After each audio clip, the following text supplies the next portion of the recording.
I'm Afshin Rattansi, and welcome back to Going Underground, broadcasting all around the world, including right across India from the UAE. 14 years to the day that the USA officially declared its illegal invasion of Iraq over, as it continued to kill, wound, or displace countless Afghans for the next decade. This was during a period when the world now knows the CIA ran a global torture program at so-called black sites.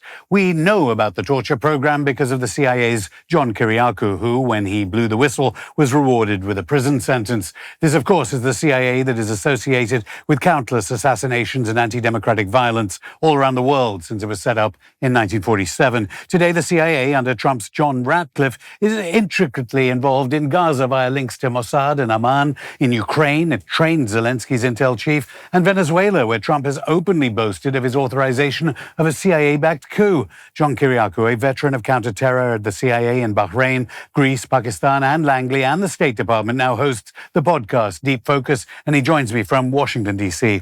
John, thanks so much for coming back. It's been quite a few years since you've been on. I think Going Underground was one of the first programs when you came out of jail that you came on. Now everyone wants to hear from you.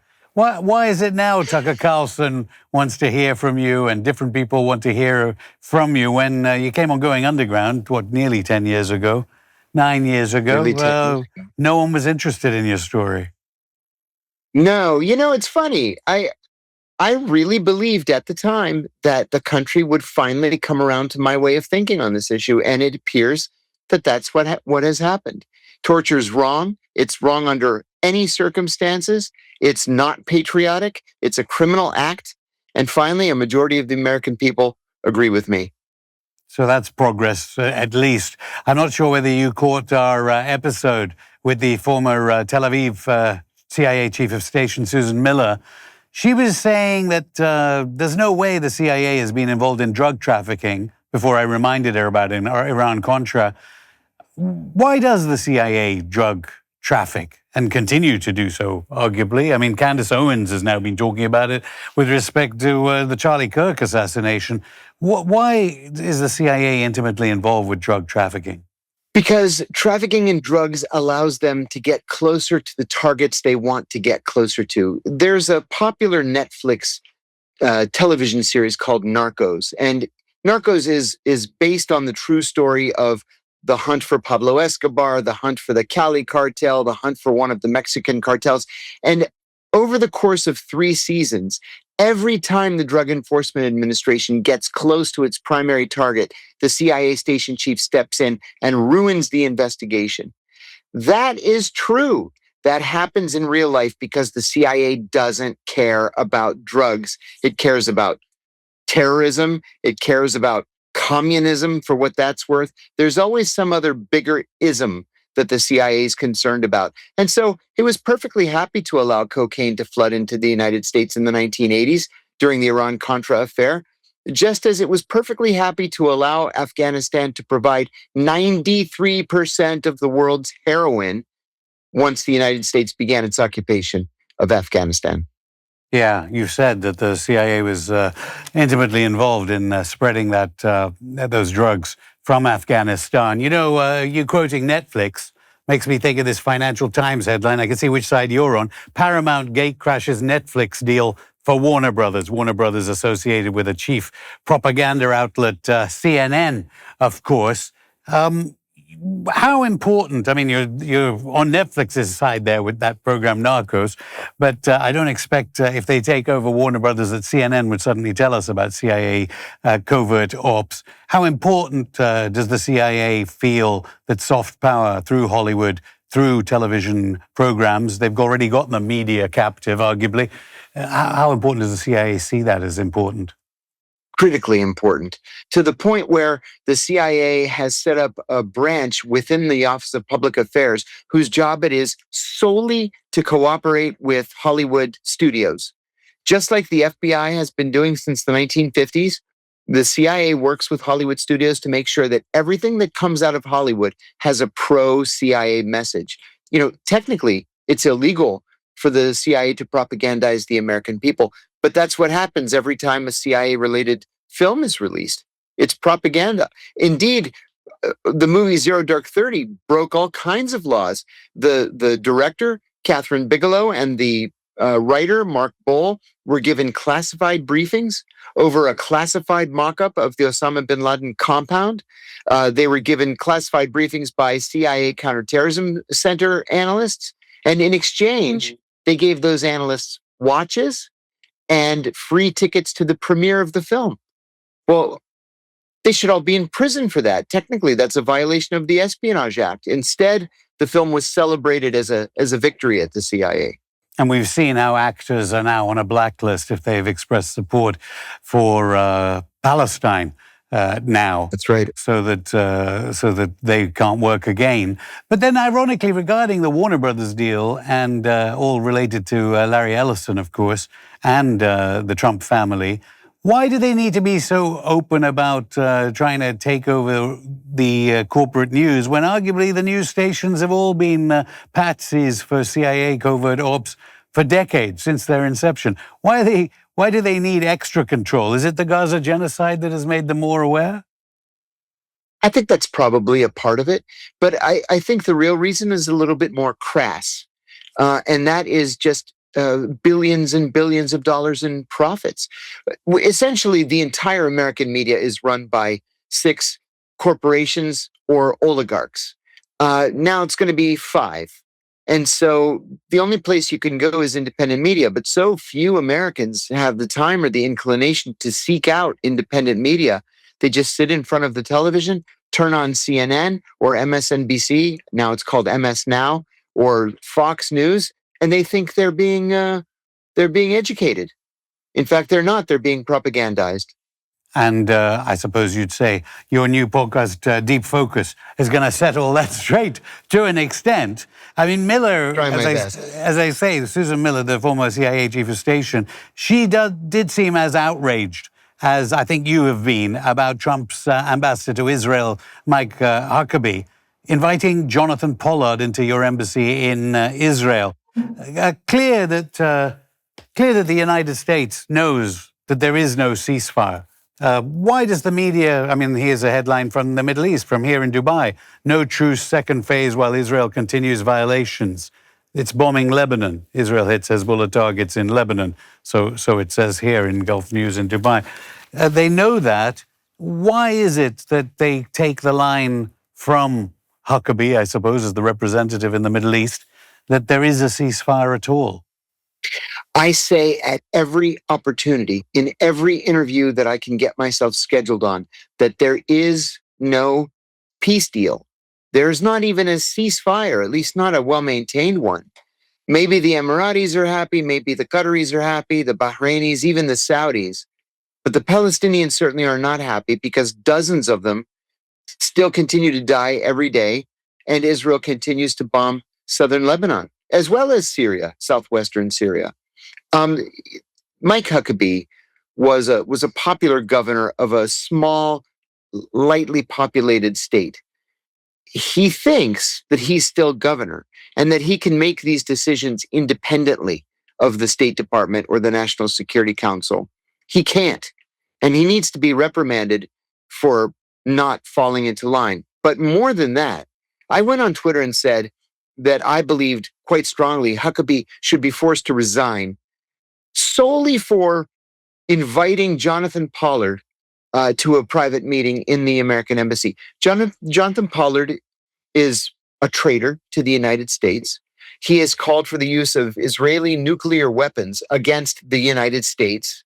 He has called on every American Jew with a security clearance to spy for Israel against the United States. And he's feted at the American embassy and treated like a VIP visitor.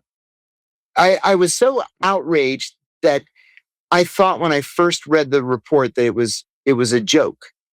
That somebody was just playing a joke. But unfortunately, it wasn't a joke.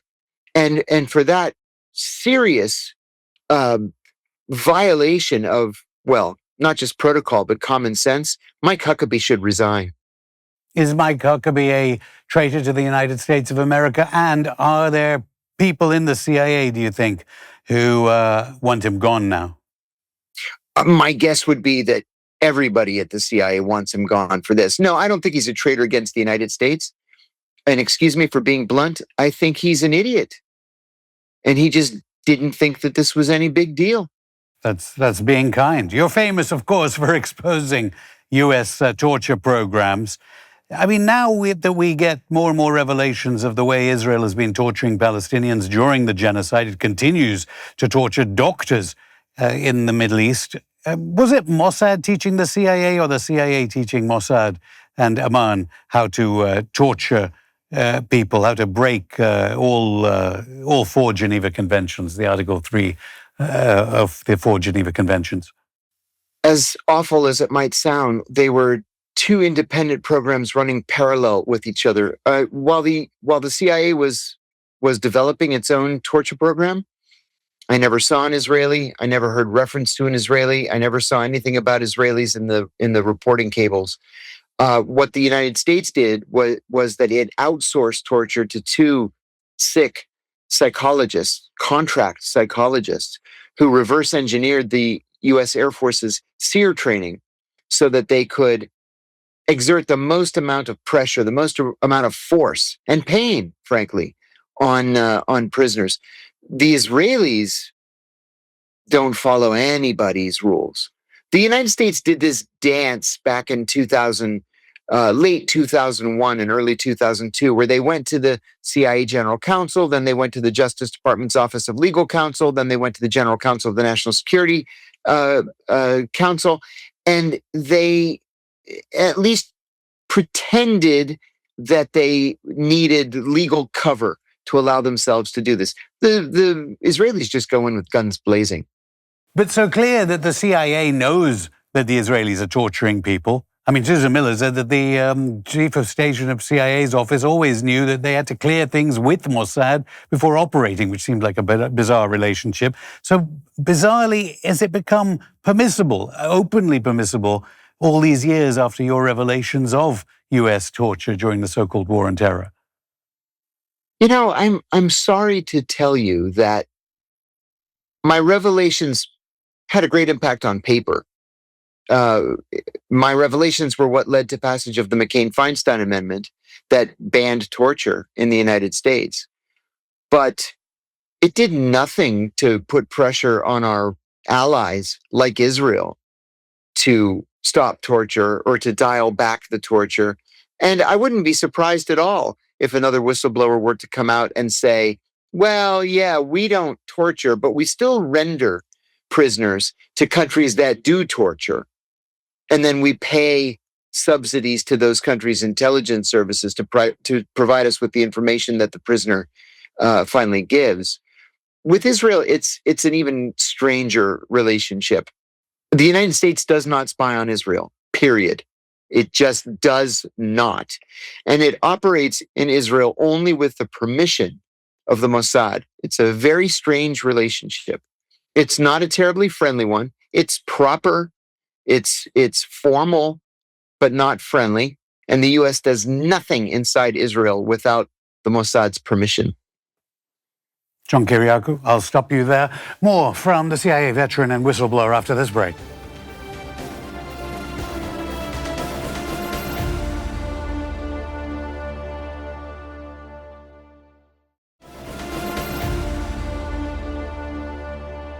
Welcome back to Going Underground. I'm still here with the CIA veteran and whistleblower, John Kiriakou. John, in part one, at the end of part one, you were talking about torture and the relationship between the United States and Israel. I don't know what we were to expect from Donald Trump and what you think of John Ratcliffe in particular, because lots of the MAGA base are saying there's been no arrests for the Russia collusion hoax. No arrests for those trying to talk up January 6th. No arrests for the Biden auto pen. No arrests for, obviously, the Jeffrey Epstein case. No arrests regarding the COVID behavior of the government, the Biden government. No arrest for things like even the Hunter Biden situation and the laptop. What is the Trump administration doing? And is it a case of Donald Trump not being in control of his administration and behind the scenes, the same old policies being enacted? I don't think so. I think what you just mentioned, this laundry list of issues, of problems, points to the strength, the power, the entrenchment of the deep state. Donald Trump, I think, really wants to get to the bottom of so many of these scandals that took place under both the Biden administration and the Obama administration. But and his judges administration and his own administration. But for the most part, judges are stopping him from going forward. I have to agree with you that the fact that John Brennan has not been charged with a crime is deeply disturbing to me. It seems to me like it would be actually rather easy to charge John Brennan at least with conspiracy, maybe even seditious conspiracy, which is a very grave crime. But I think the information is clear, the evidence is clear that John Brennan tried to deny the American people their choice for president of the United States in 2016. And he did it by pointing the finger at Russia. He did it by loudly proclaiming, that the Hunter Biden laptop was a Russian disinformation operation. It was not. It was Hunter Biden's laptop. He said so himself. So where are the charges? If they can throw a charge at former FBI Director Comey, for example, even though it's been dismissed, it should be easy to file charges against John Brennan. There's an old saying here in the United States that a grand jury would indict a bologna sandwich. Okay, let the indictments come then. Let him defend himself. Indeed, that's what he said about me. He wrote a letter to former Attorney General Eric Holder saying, charge him with espionage. Holder wrote a letter back saying, my people don't think he committed espionage. And then Brennan wrote back and said, charge him anyway and make him defend himself. That's exactly what they did to me. And then on the day that I declared bankruptcy, they dropped the espionage charges. Well, I was innocent of espionage. He certainly appears to be guilty of conspiracy. Where are the charges? Can you sue him with President Trump then? You should get on the phone to the White House. You can do a joint case. I'm trying. Believe me. But there are forces there, perhaps. I mean, symptomatic of this is, the confusion in the so-called liberal media there. Who is responsible for the president's war off the coast of Venezuela? This in the Sulzberger's New York Times. Clear that Rubio and Ratcliffe have some kind of wing there within the Trump administration. And Rubio's going to need something more to get his invasion of Venezuela through, despite the reservations of the MAGA base. Is it the case that there is this separation in the Trump administration? No indictment, no arrest, jailing of Brennan, and no America First policy? It sure seems that way. And what you're describing is really very much a war within the Republican Party. You know, the neoconservatives who were in charge during the George W. Bush administration and who were personified by John McCain and Lindsey Graham to a lesser extent are making a comeback right now.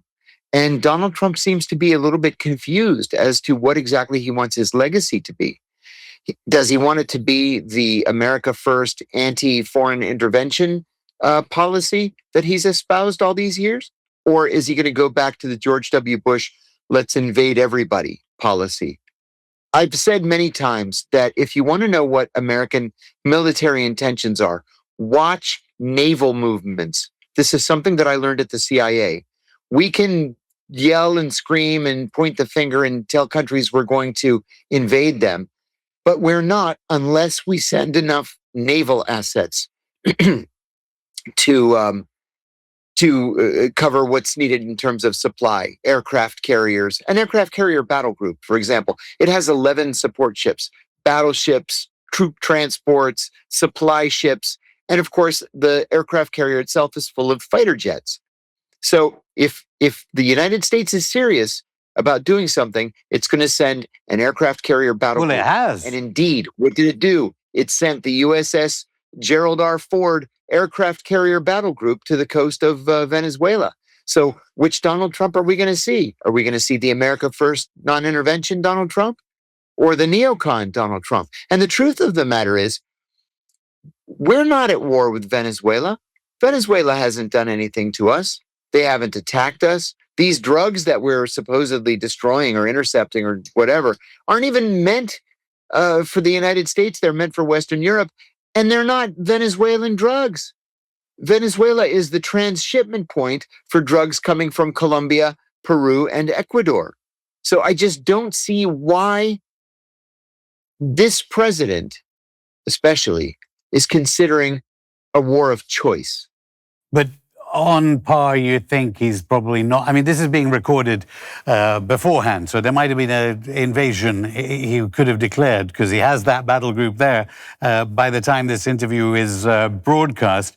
And certainly, one element of having that kind of flotilla in place, they can't be there for very long without the needing to be resupplied by more ships. I mean, why do you think, what does the CIA think, do you think, about why they've failed in Latin America time after time after time? Of course, in Nicaragua and in Cuba and in so many other countries in Latin America, they have failed to overthrow countries, let alone a country the size of Venezuela.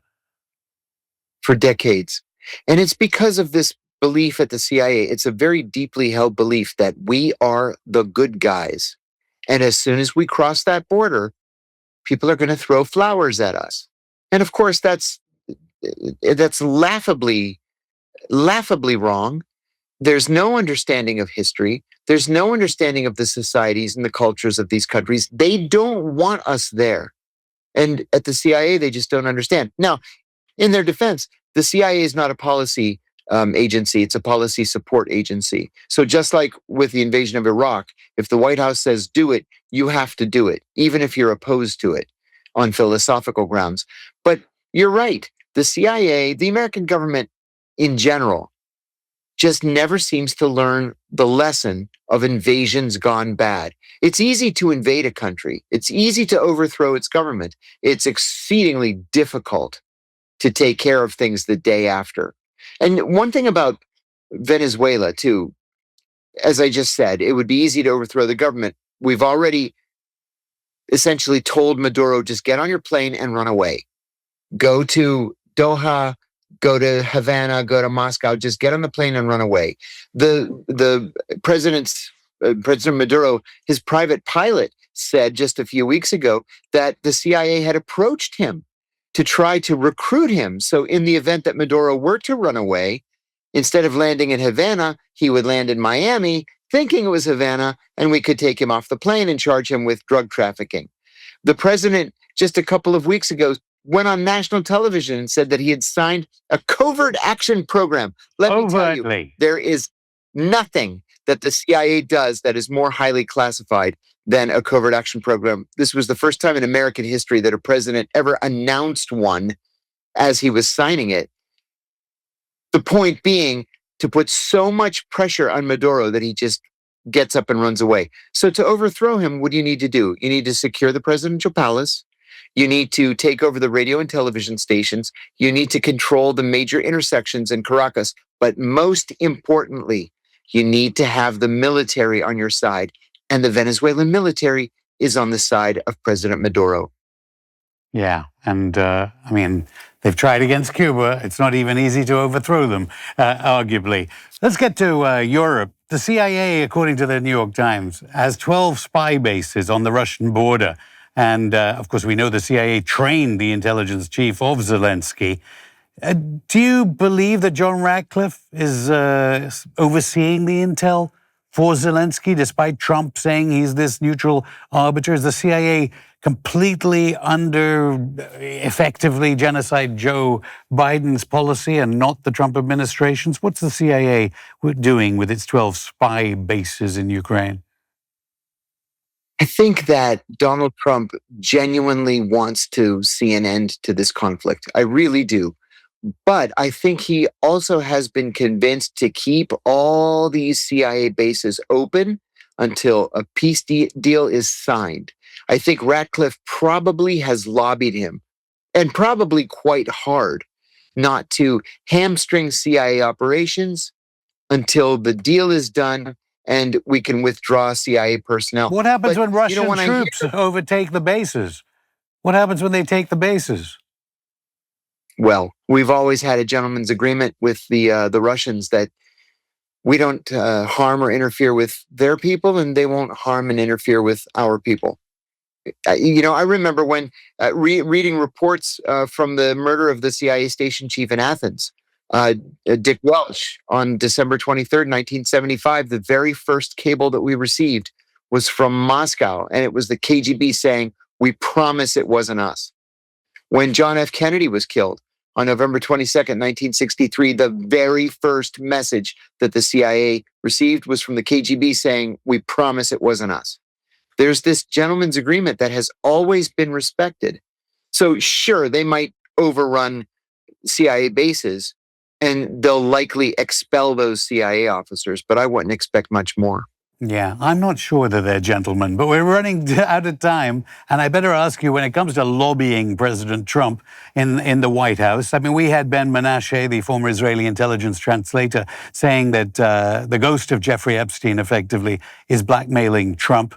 He does seem awfully angry with Marjorie Taylor Greene, or completely out of proportion on this issue of the Epstein Files. What's your take on why he's been so reluctant to keep his promise to release unredacted, despite Congress's recent change of mind, the Epstein Files?